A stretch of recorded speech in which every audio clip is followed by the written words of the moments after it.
Howdy, this is Jim Rutt, and this is The Jim Rutt Show.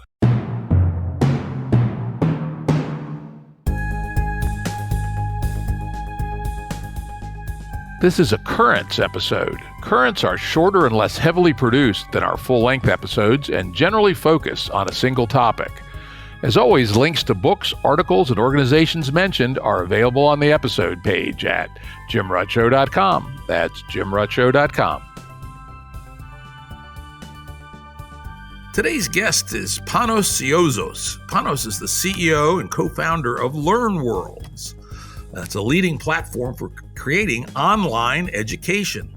He holds a PhD in educational technology and has worked extensively as a computer science educator, software engineer, IT manager, and researcher in many EU-funded research projects. Before following the startup route, he was working in the European Parliament as a policy advisor for research and innovation. Welcome, Panos. Hi, Jim, and thanks for having me on your show. Yeah, this should be an interesting conversation. This is something that I'm personally very interested in, which is alternative routes to deliver education to the people. And of course, I'm always interested in interesting software businesses. So how is it that you came to go the startup route, right? Sounds like you probably had a nice job, but what made you want to make that change in life? I think it was a niche that we had since our university days. With my co-founders, we go way back. I have two co-founders. We've known each other since 1995. We studied together computer science, and then we actually embarked on postgraduate studies on educational technology. So we actually built our first platform back in 1999, but it was in an academic setting. We were able back then to create some amazing products, test them with a couple hundred students who we used as guinea pigs, really advance some aspects of educational technology.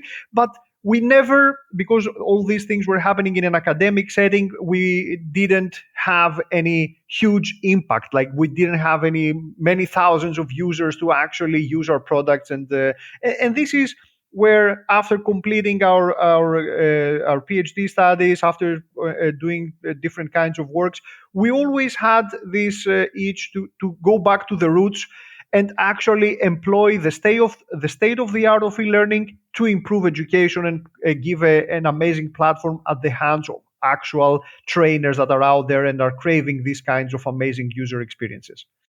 Oh, very good. So that was, a rich background, not just get rich quick scheme kind of deal. So that's what I like.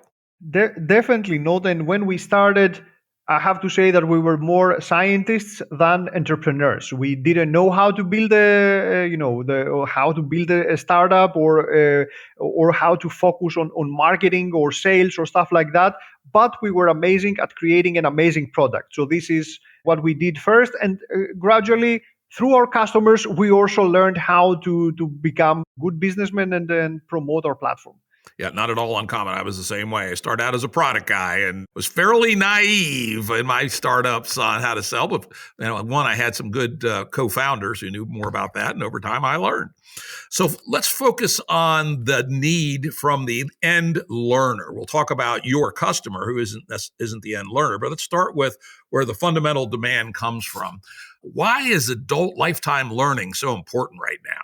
Well, I always consider learning to be the only legit superpower that humans possess. Learning is something that nobody can take away from you, and it can really be a catalyst for social improvement, financial improvement, for well-being, for getting better every single day at everything that we do.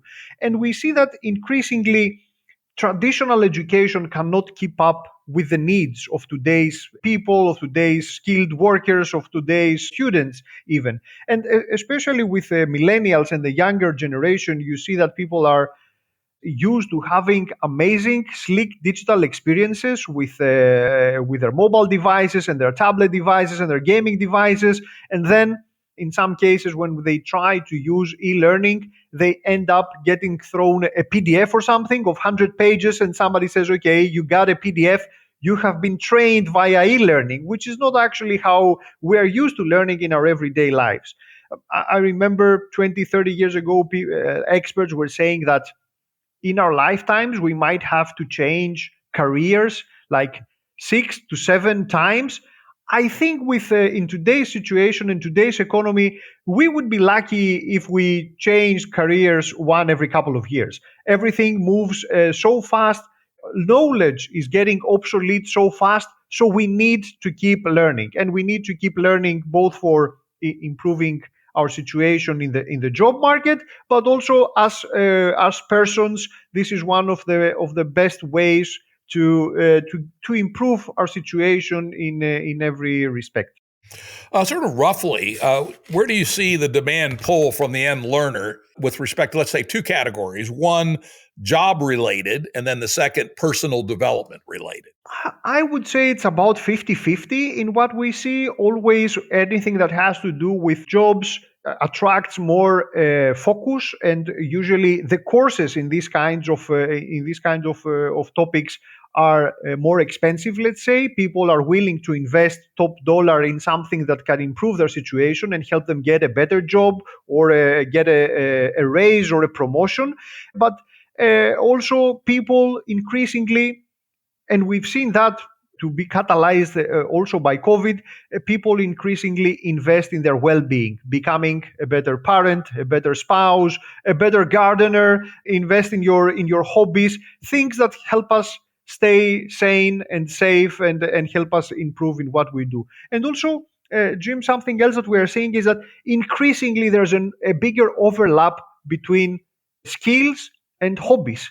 We see more and more people try to make their hobbies into their full-time job, or the other way around, people trying to escape 9 to 5, escape all these boring, demanding jobs that oblige them to be in a specific place at a specific for a specific time and do things at a specific way, and try to become more free. And we're seeing all these trends.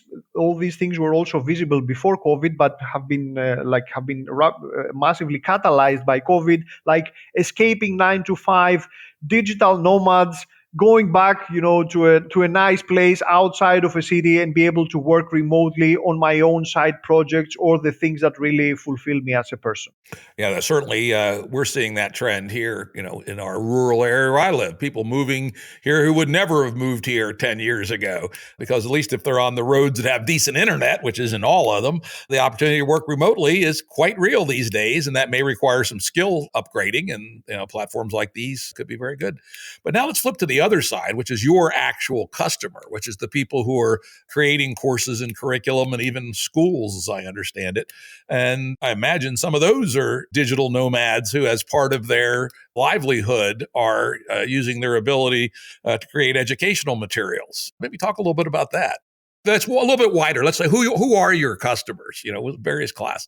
Anybody who has an audience and has some content which they're trying to monetize can really become a customer. So we're talking about authors and bloggers and YouTubers and podcasters and coaches. Anybody can really create an online school or an online academy or a coaching or a membership site, and this is what our platform facilitates. But also, you mentioned even digital nomads. These are people who are usually like much more flexible, and they were, let's say, the early adopters of the platform. But increasingly, more and more, we see traditional businesses who realize that learning can be an amazing asset for their business, whether it's a purely business that deals purely with professional training, whether it's like offering continuing professional education, or they have some other kind of knowledge that people are interested in. This is like a big part of our customer base. But increasingly, any business that wants to train their customers, train their employees, train their associates. We're talking more and more about a remote workforce and people being able to work from any time, any place. All these people can really rally around education, and any business can profit from training all the stakeholders, let's say, in a business. So now, even with COVID hopefully subsiding, we're talking about let's say a business who wants to train 200 employees. I don't see any future where they will bring these employees in a hotel for 5 hours of PowerPoint. There will be a riot. Now we've seen in the past couple of years that there are ways to offer education much more in much more effective and efficient and cost-effective ways through online training. But we're not also here to replace traditional schools and physical schooling. That's not the purpose. But finding the balance between what we can do online and what we need to still be doing in the physical space can be a great provide great flexibility and great value to any business. So speaking of brick and mortar schools, as we'd say here in the US, do any of them use your platform? Yes, of course. And first of all, at the peak of COVID, let's say, online training was the only way that these brick and mortar businesses could continue to exist and keep in touch with their customers, with their students, with their professors. But also, people increasingly ask for more and more flexibility because you might not always be able to commute or reach your physical place of schooling, but also people increasingly want the freedom to study anywhere, anytime. So even if the main delivery of the course, let's say, happens in a physical place, you can still profit from having online access, self-paced access, even to the same content that was delivered in the class. And you can have so many more affordances and functionality that can frame your course, because you can, let's say, using an online platform, you can connect with your fellow students, you can ask questions, receive answers, you can revisit the content that was presented to you. So all these things can really create a world of learning, hence the name of the platform as well, where you can immerse yourself and can use all the different ways and different forms of media to learn at your best. Interesting. Yeah. And one thing to make clear to anybody who's listening to this who might want to use the platform, it's best I could tell, a true white label platform. You don't attempt to brand it at all, at least at the above the free level, I suppose. Is that accurate? Yes, it is accurate. We are not a marketplace, so we are not the ones selling courses for our customers.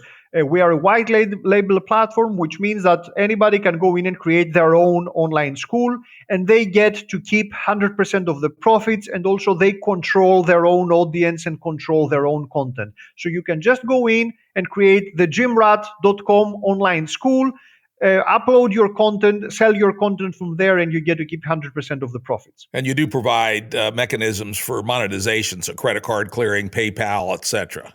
Of course. We're an all-in-one platform, so we offer all the tools that anybody would need to set up their online school, all the customer-facing pages, all the full online website that anybody would need, and also we provide all the marketing and sales tools that people need. So you can sell courses, you can have your checkout, you can sell memberships. We capture credit cards and PayPal, as you mentioned. We offer full analytics, and obviously we offer the full course delivery experience. And this is where students will spend most of their time consuming the courses, whether these are videos, interactive videos, ebooks, a full school community. So we are an online business in a box. Everything that you will need to create your own e-learning business and share or sell your courses to the general population. Yeah, I thought it was quite interesting that you promote pretty strongly that you can literally create your own school, not just a course or two. Maybe talk about that a little bit. Yes, it's we have. I think our biggest school right now runs with more than 350,000 users. So as you can imagine, this is a multi-million-dollar business, like a very specific school about data science and data analytics. This is a full business that runs entirely on top of LearnWorlds. But also we can obviously help even the individual prosumer, somebody who just knows their stuff, whether it's marketing, photography, a do-it-yourself subject, like gardening, anything can be really put in on a LearnWorlds school and sold. And you have the course authoring things. I looked at the video that showed how that worked. Looked pretty straightforward. And also the ability to define curricula. Is that correct? So how different courses relate to each other. Of course. Like in LearnWorlds, the platform is very flexible. You can either create a free, simple course that can be like a 10-minute video, and these free courses are amazing lead magnets. These are They can be very useful in attracting people to your school and have them sign up and leave you their contact details. So let's say the smallest minimum course can be a 10-minute video, all the way to a course that can combine 20 hours of video, multiple exams, assignments, ebooks, and all this stuff. And obviously, you can also create multiple courses in all sorts of different combinations. So it works for the individual, but it can also work for the SMB or the larger business that wants to train thousands of employees or students. Now, one issue that's always important in these kind of platforms is the assessment part.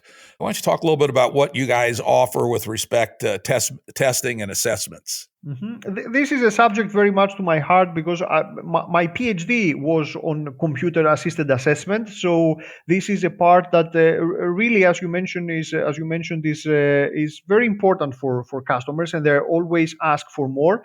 In the assessment part of the platform, we offer two things. We offer simple self-assessments for students to self-check their knowledge and see if they've progressed enough, if they like managed to get the content that was presented to them. So this can be simple multiple choice tests that people fill out themselves, and then at the end they get a score, and they also get some feedback about where or when they missed the mark. But also we can create, our customers can create formal assessments. This can be, for example, 100-question, 90-minute randomized test, like that you would have to complete in order to get a certificate of continuing professional education. And I think one of our first customers from the US was teaching continuing professional education courses for accountants, and our platform had been verified by the IRS to make sure that the assessment module that we offered was compliant with their CPE requirements. So both simple things that one can set up for self-assessment, all the way to formal exams that the person would need to complete in order to get a formal certificate. Yeah, I like the fact that you've added the self-assessment layer where people can, use the assessment tools in ways that aren't necessarily punitive or et cetera, that are actually helping them in their learning experience rather than something that's a hurdle they have to jump over. This is very important, and in fact, we have added this self-assessment part in other parts of the platform, like interactive videos. The interactive videos, I mentioned it also, I mentioned the concept before.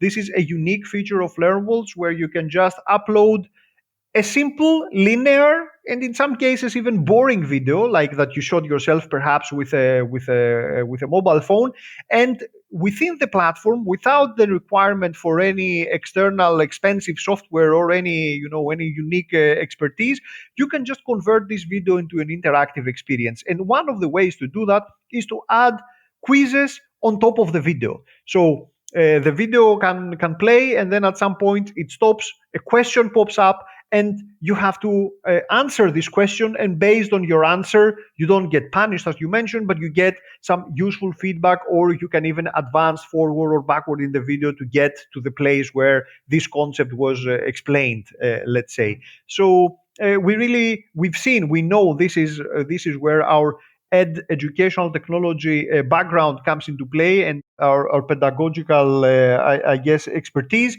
We know how formative assessment can be crucial for advancing learning, and we have employed that in key parts of the platform. Yeah, I actually watched one of your training, or I think it's an independent company's training video about your video enhancements, and I was very impressed with it. It looked remarkably simple and yet very powerful. It's as easy as editing a PowerPoint, so you don't need any expertise to do that. There are some very expensive authoring software out there that you can get to get the same results. But in our case, you simply upload your video, and then just like editing a PowerPoint, which is like fairly easy, I would say, you go in and you can add pointers and text and notification cards on your video. A simple example, you can have somebody teaching you how to play tennis or golf, let's say, how to hold a racket.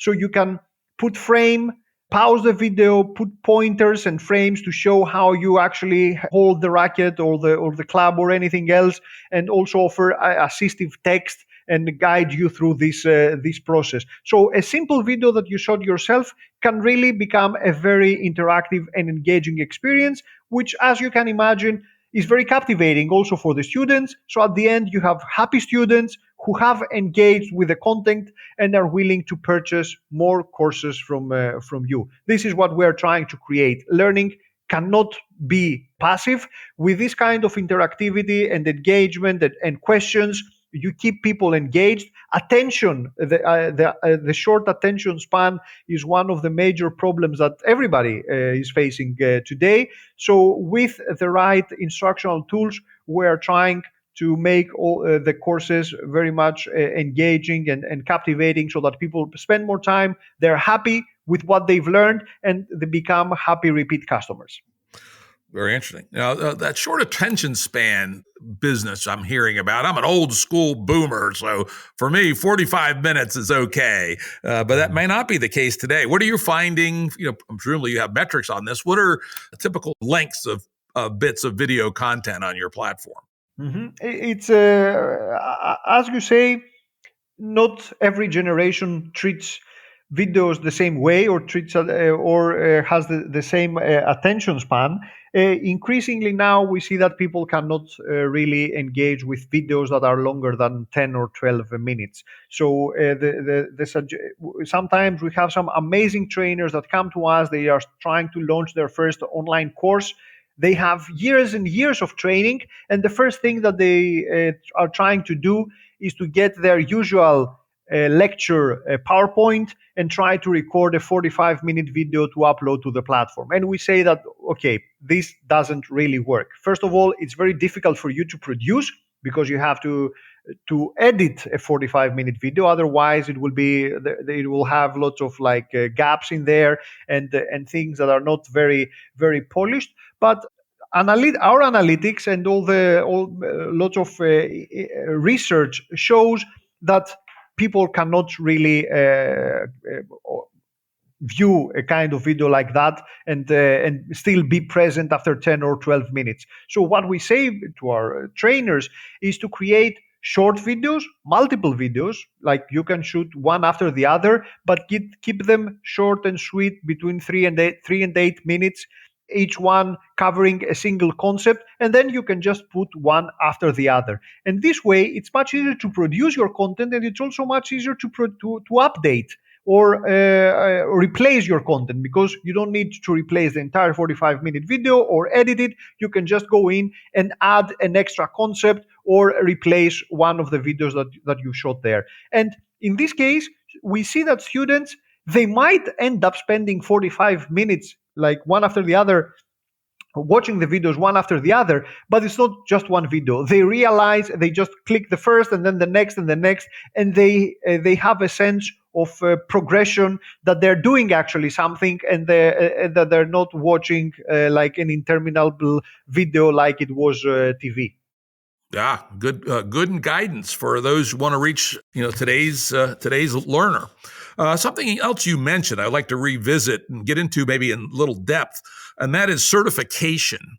On a episode we did last year, I had Rob Tersick on. We talked about education today and in the future, and one of his predictions was that education, particularly post K-12 education, would start to become decomposed from these 4-year bachelor's degrees, PhDs, et cetera, into many more micro certifications, and that there would be, and there already are, platforms that allowed shared and validated certification, et cetera. What was one of them? Open badges, I think, was one we talked about. This was back in EP 139, for those who want to hear Rob Tersick on education today and the future. So maybe if you could go a little bit into what is the state of play, to your mind, of certification versus degree programs, and then what does your platform enable with respect to either custom certificates or interaction with the broader certificate ecosystem? First of all, I fully agree with your previous guest. We see increasingly that traditional education and traditional schooling cannot keep up with the kind of demand for skills that companies have and professionals have. So we see that more and more of education happens outside traditional educational systems. So student debt is a classic example. This is not so much a problem that we have here in Europe, but it's a huge problem in the US. So in some cases, becoming, let's say, a developer, perhaps the best avenue to become a developer is not by going to a traditional university, get a bunch of student debt, and after 3 or 4 years get a degree, and then do a master's for another year, and then become a developer. In some cases, we've seen amazing developers doing self-training or going into a boot camp, and after 6 months starting working for a company like Google and become amazing developers in 1 or 2 years. Obviously, that's not something that applies to every profession. You wouldn't like your surgeon, for example, to be trained online, and not from a top university. So that's definitely not a general comment. But increasingly, we see more and more of education happening outside of traditional education systems, and in some cases, certificates might not even be required. There is this tendency towards micro degrees. So if I want to learn something about a very particular software library or a very particular methodology that has been developed, I don't need to do a full degree. I can just go in online, find a top certified provider of this kind of knowledge. I can go into some of the top universities offer executive courses or online classes, and I can learn just the things that I need for the right at that moment in order to perform that task or in order to complete a project. But increasingly, we see more and more people going to non-certified sources of knowledge. If you attend an online course by one of the, let's say, the most accomplished persons in a specific profession, an expert, do you really need them to be to have a certificate? There is the example of a very well-known marketplace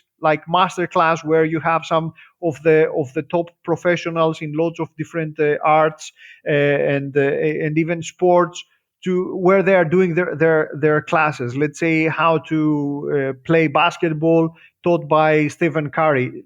Does he really need a certificate in order to teach basketball? Probably not, because he's already who he is.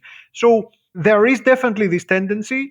We see more and more things happening outside of the framework of let's say 3 and 4 year degrees and PhD degrees.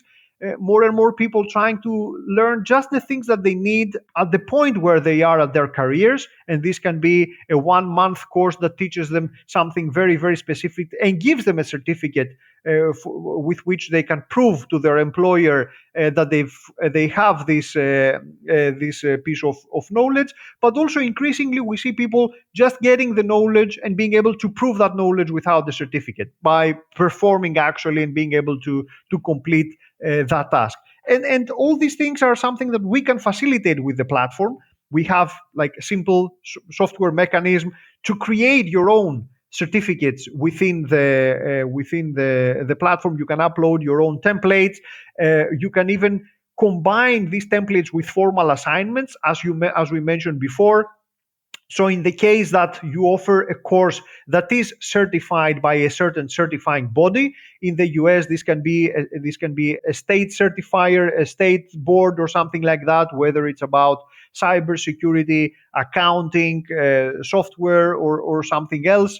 You can go in, get the final exam, and if you get the passing grade, then you're immediately presented with a certificate that you can print, you can share in your social media, you can publish it in your LinkedIn profile, and also the certifying body gets informed about the CP credits that you received through this certificate. So your professional profile is also updated as well. So with the platform, we can facilitate those things for people who offer professional training. I like that. Personally, I was a lifetime learner. I've much of my career was in tech, and I took one computer course in college. The rest I taught myself. And as you said, I never had to present any certificates to anybody because I was either an entrepreneur or later a very senior executive, right? On the other hand, in my businesses, both as a entrepreneur and then later as a corporate executive, I was very aggressive about reimbursing people for education. I always said, that I would pay for any book anybody wanted or any reasonably priced course. And in that kind of environment, a certificate would be useful to prove to a somewhat skeptical character like me that they had actually done the work. So I can see how both styles actually make sense for different people in different contexts.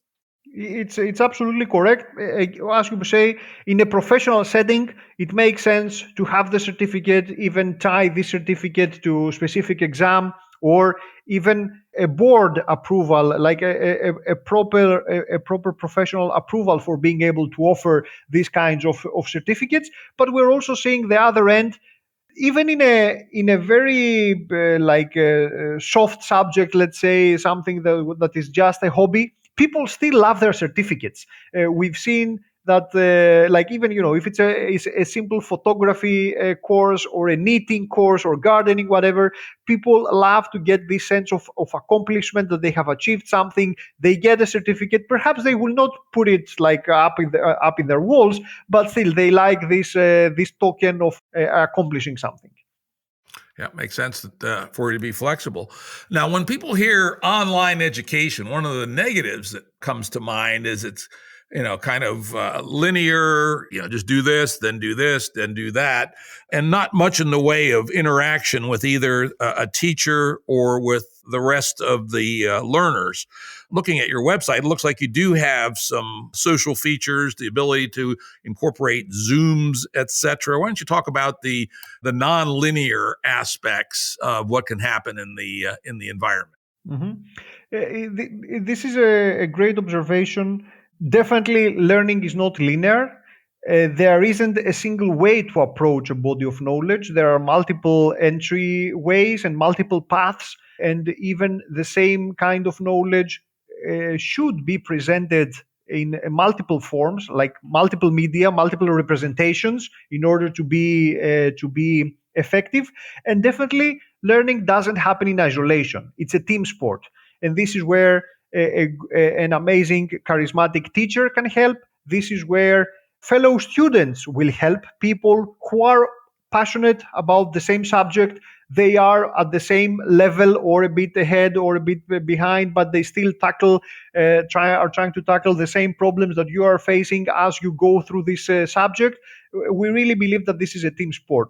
Hence, the platform does help you to create multiple representations of the same kind of knowledge. You can upload videos, or you can have ebooks. You can have transcripts of your videos, because some people are visual learners. Some people prefer to listen. Some people prefer to read the text, or it might be the same person using different media throughout the day. As you commute in the morning, you just might want to hear something like a podcast, or to listen to the audio of a lecture. At night, you might be relaxing in your sofa, and then at that point you might want to read something. So it's not always about it's not only about the learning style of each person, but it's about also what is the right thing at the right time. And with the social features of the platform, we help you stay connected both with the teacher and also with your fellow students. You can ask a question, receive an answer. People who we see that in many schools, people who have completed the course are amazing teaching assistants, because humans like to show what they know, and also they like to help other people. So we see that in many schools, lively communities are being created. There is they don't happen automatically. There needs to be a critical mass of people and interest in order for a community to be created. But once a community is created, it functions as a flywheel. And more people coming in some cases, people come in just for the community and then they explore more courses and discover more courses. So this is what also the world, LearnWorlds as a platform is trying to create, worlds of learning where students will interact not only with the knowledge, with the text or the videos that they have in front of them, but also with their instructors and with fellow students. And also, because you mentioned Zoom, this is where Zoom or any kind of live teaching tool can also interact, because self-paced course might be easier for a professor to create once and then deliver hundreds or thousands of times and sell it hundreds or thousands of times. But if you add in regular check-ins with your students, which can be a weekly session, a recap, or a monthly session, or a live webinar, there you can also use this method to keep your students close, and you can react instantly, you can deliver feedback, and you can take the best of both worlds. That makes sense to me. Yeah. I've had on the podcast, I don't know, half a dozen times, Zachary Stein, who's one of the a leading philosopher of education from Harvard. And he's written a very interesting book called Education in a Time Between Worlds, about what does the next form of education need to be for this liminal world we're living in. And one of the things he underscores a lot is that while the computer-based learning can help a tremendous amount, we have to make sure we don't give up the value that comes from teacherly authority, is the term that he uses. That a good teacher is able to subtly assess where the holes are, what the strengths are, what next for each student. And it sounds like you have some facility for that in your platform. I totally agree with what Dr. Stein mentioned and what he believes. We're not here to replace schools, and we're not here to replace amazing teachers. Amazing teachers are individuals, like everybody in their lives has like an amazing teacher that really changed their outlook and their lives. We're here to facilitate them, and in some cases, technology cannot always replace the amazing magical interaction that can happen between a charismatic teacher and the student, like in a room. But we can multiply that. We can facilitate that, and we can help every teacher become slightly better and every student learn slightly better. And one of the ways that we are using to help teachers bridge this gap and still feel that they're close to their students is analytics. So we offer an amazing analytics package within their platform that in a very fine detail allows you to see the interactions that happen between students and the content, and to really see where are the bottlenecks, where people stall, where people progress, so that you can go in and improve, obviously, your content, improve your interactions, or do interventions so that you can help people progress through this course. Something that a charismatic teacher would be able to do within a classroom of 10 or 20 people. Much more difficult to do that within an amphitheater of 100 or 200 people, because there you cannot really keep up with anyone. Here, with our analytics, even within an online course that is attended by a few thousand people, the fine-grained analytics can allow you to pinpoint those cases that are left behind, or those bottlenecks, and be able to stage interventions. Okay, very good. For the audience, if you want to hear what Zach Stein has to say, that starts with EP 57, actually 3 episodes. I don't remember the other 2 numbers, but start with EP 57 and hear Zach on education in a time between worlds. Truly fascinating stuff. Now, a bit of a more technical question. When I was going through your materials, you talked about SCORM compatible. What is SCORM and why is it important? SCORM is a nice little package of courses. It's a standard Not very new. It was created like 25 years ago. I think the latest update of the standard was done in 2004. It's kind of a zip file that in a structured way packages an online course, a course that can include some video, images, text, some interactivity, perhaps a few questions, and even a certificate. So it's kind of an old standard, but that's also the purpose of a standard, to be old and to be used. So there are millions and millions of lessons and courses that have been created using SCORM. It might not be the most interactive, let's say, or up-to-date material, but there's still amazing content and is still being created. Amazing content is still being created today, mostly in corporate settings. So our platform is SCORM compatible, which means that any course that has been created in the past or is created still using this interoperable standard can easily be uploaded in the platform and reused. So even though we offer full authoring functionality within the platform, and you can just go in and create amazing courses within LearnWorlds, if you don't want to do that, and if you have your courses, or if you purchase a few courses from ready-made libraries of courses that exist out there, especially for professional training and corporate training, you can just upload these files, these SCORM files, into LearnWorlds and have them play right out of the box. Okay, so it sounds like it's really more for compatibility with older course material, not necessarily for what people might do for a custom state-of-the-art course. But backward compatibility is a useful thing, as we know. Yes, especially in corporate settings, like when you are creating content that will be consumed by thousands upon thousands of people. In some cases, compatibility can be a major factor.